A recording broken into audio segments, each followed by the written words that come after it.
Welcome everyone and happy Hispanic Heritage Month. We are so thrilled to be able to celebrate this month the contributions of so many in our community that are working hard to not only achieve the American dream for themselves, but are also contributing to making this country stronger and a fertile ground for opportunity for others. And I am really pleased to be able to welcome today David Velazquez, who's our Executive Director. We've had the privilege of working with one another for several years and really admire not only what you bring to the table to our organization, but just what you've done throughout your career in serving our country and serving really needy communities, specifically in Florida and now nationwide in this level.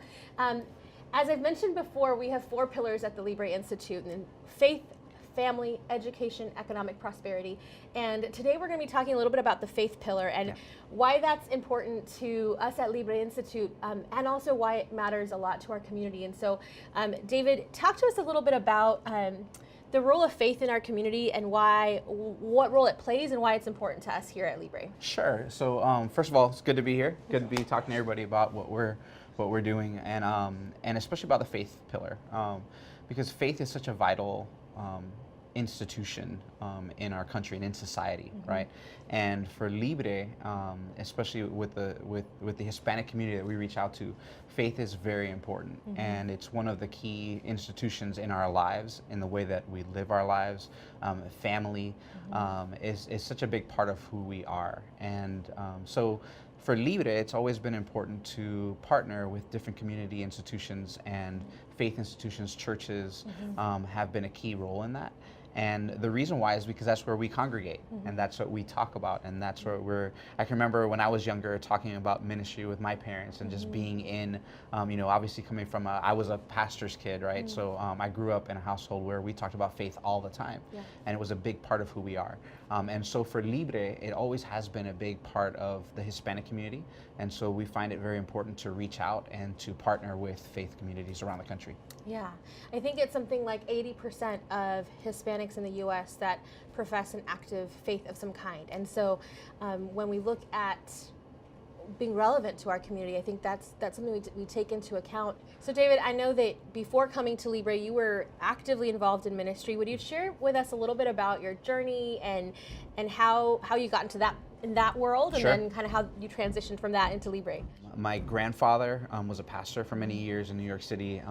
My dad was also a pastor and in ministry in Florida for many years as well. So I always grew up around ministry and in the church. And I went off to the military and honestly thought that that's where I would remain. I loved serving in the U.S. Army, and I had a aneurysm rupture in my brain when I was 21 years old, and it changed my perspective on life and what I should be doing. And this already internal kind of calling to serve our country and to serve people was already there, which was built through my grandfather and his service when he was in the military, and then serving in ministry, and my dad's as well. And so I kind of naturally led me to becoming a pastor. So I served in ministry for 12 years in Orlando, Florida. Became a pastor at a church in Central Florida in Orlando, which had a very large outreach to the community. And I really found that that's where I wanted to be at, and that's what I wanted to do, and really found my calling there. And in the process of that, reaching out to people, helping different people in different ways through benevolence and through wanting to help people succeed, right, in a very difficult time. When I became a pastor, we were going through a recession. A lot of folks who had never been homeless before became homeless in Orlando, Florida, and were struggling with a lot of financial need, and there weren't enough jobs to go around. And so I was in the middle of that. I became the outreach pastor at the church where I was at, and got to see firsthand just how when the economy is really bad, how difficult it can be for people to be successful and to get beyond like any barriers that they were facing. So having that internal kind of compass of helping people and serving people was a big part of my life. And I saw a continuation with that and a different opportunity to do that through the Libre Initiative and through the Libre Institute. Yeah, and I think what you're touching on is really critical because not only is faith like something that is a source of personal strength for those who have faith and are actively involved in it. Sure. But it really has ramifications for society, like you mentioned before. Yeah. And everything that you've been touching on is about, people in need and how to help the vulnerable and communities of faith strengthen the community at large, the community around them, and help for people to not fall into cycles of dependence or to really be able to lean on neighbor serving neighbor, and that's, I think, super transformative in the way that we look at change and in helping our community really overcome. How did the transition go from being involved so directly in serving folks and their immediate needs to joining Libre and the work that we do here? Well, I'll tell you that that it's interesting. My father-in-law had contacted me and told me that I had to meet and get to know more about this great organization called Libre and the Libre Institute, and also the sister organization, the Libre Initiative. And he introduced me to a local field person from Libre and said, you guys should get together because they're really wanting to reach out to the Hispanic community.